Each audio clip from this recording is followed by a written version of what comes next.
안녕하세요. 2026년 2월 12일 목요일입니다. 오늘 함께 묵상하실 말씀은 요한복음 4장 43절부터 54절까지의 말씀이고요. 제목은 기적보다 앞선 믿음입니다. 우리는 위기의 순간을 만날 때 간절히 기도합니다. 주님, 불쌍히 여겨달라고, 문제를 해결해 달라고, 지금 당장 역사해 달라고 기도하죠. 그러나 오늘 본문에서 예수님은 기적을 먼저 주시기보다 믿음을 먼저 요구하십니다. 지난 며칠간 함께 묵상했던 요한복음 4장은 세 장면으로 이어집니다. 먼저 사마리아 여인의 이야기를 통해서 개인의 변화를 보여주고요. 사마리아 사람들의 이야기를 통해서 공동체의 고백을 보여주었습니다. 그리고 오늘 본문 왕의 신하의 아들이 병고침 받는 이야기를 통해서 말씀을 붙들고 돌아서는 믿음을 보여주면서 요한복음은 참된 믿음은 보는 데서 시작되지 않고 말씀을 신뢰하는 데서 시작된다 말씀해 주십니다. 본문을 함께 살펴보죠. 첫 번째 단락이 4장 43절부터 45절까지의 말씀인데요. 익숙함의 함정, 고향에서는 높임을 받지 못한다 말씀하십니다. 예수님은 갈릴리로 돌아오시면서 이렇게 말씀하세요. 선지자가 고향에서는 높임을 받지 못한다고. 갈릴리는 예수님이 자라신 지역입니다. 사람들은 예수님을 이미 아는 사람이라고 여겼습니다.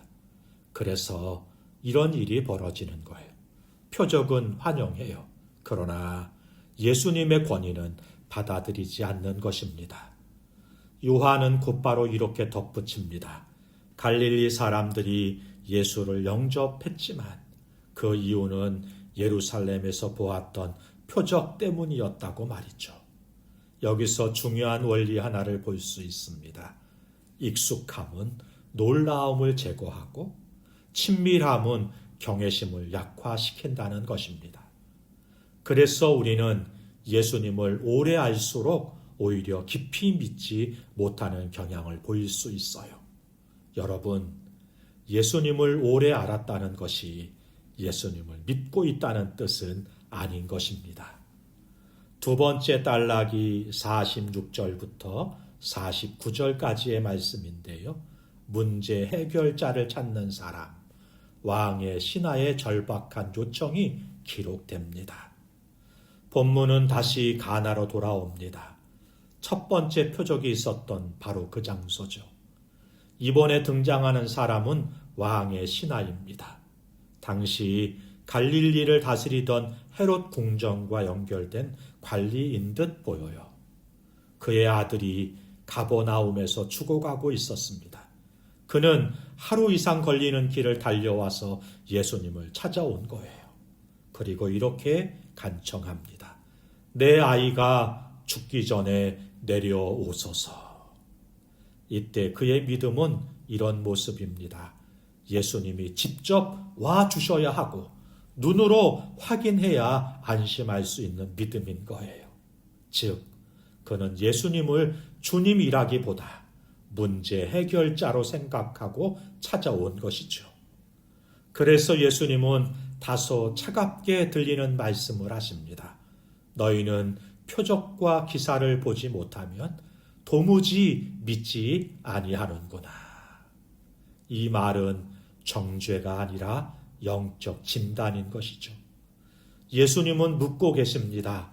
너는 아들을 원하느냐? 아니면 나를 믿느냐? 세 번째 단락이 50절부터 53절까지인데요. 믿음의 전환점, 말씀을 믿고 돌아가는 것입니다. 가라, 내 아들이 살아있다. 그리고 이어지는 말씀이 그 사람이 예수께서 하신 말씀을 믿고 가더니 여기서 모든 것이 바뀝니다. 아직 아이는 낳지 않았습니다. 아직 아무 증거도 없습니다. 그런데 그는 돌아갑니다. 믿음의 순서가 이렇게 바뀌는 거예요. 보아서 믿는 것이 아니고 믿고 걸어가는 것입니다. 예수님은 일부러 내려가지 않으십니다. 일부러 즉각적인 확인을 주지 않으십니다. 왜입니까? 예수님은 문제를 해결해 주시는 분으로 남기보다 삶의 주인이 되기를 원하셨기 때문입니다. 그리고 길에서 종들을 만나서 아들이 살아났다는 소식을 듣게 돼요. 시간을 맞춰보니까요, 예수님이 가라 하신 그 말씀하셨던 바로 그 시간이었던 것입니다. 결과는 이것입니다. 그와 그 온 집안이 믿으니라. 아이 하나의 회복이 아니라 한 가정 전체의 구원입니다. 요한은 이것을 두 번째 표적이라고 부릅니다.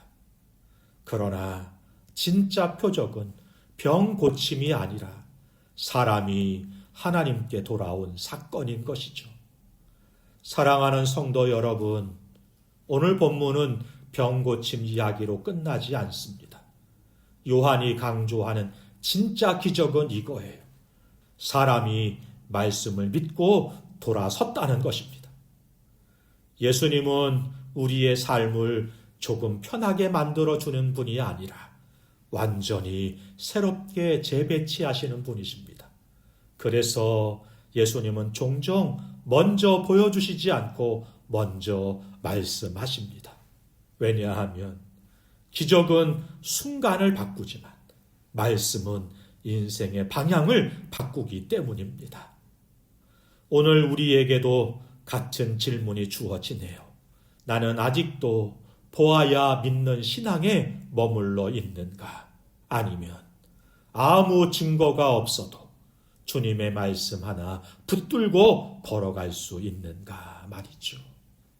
오늘도 예수님은 우리의 삶의 문제를 해결해 주시는 분으로 남기보다 우리의 삶의 주인이 되기를 원하십니다.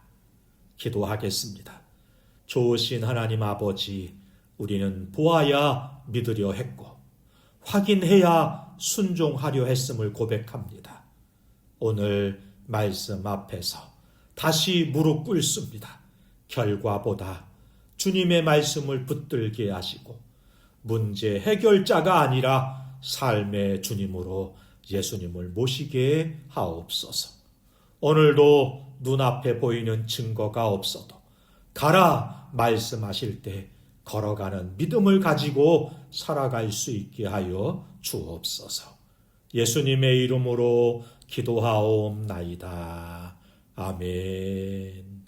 감사합니다.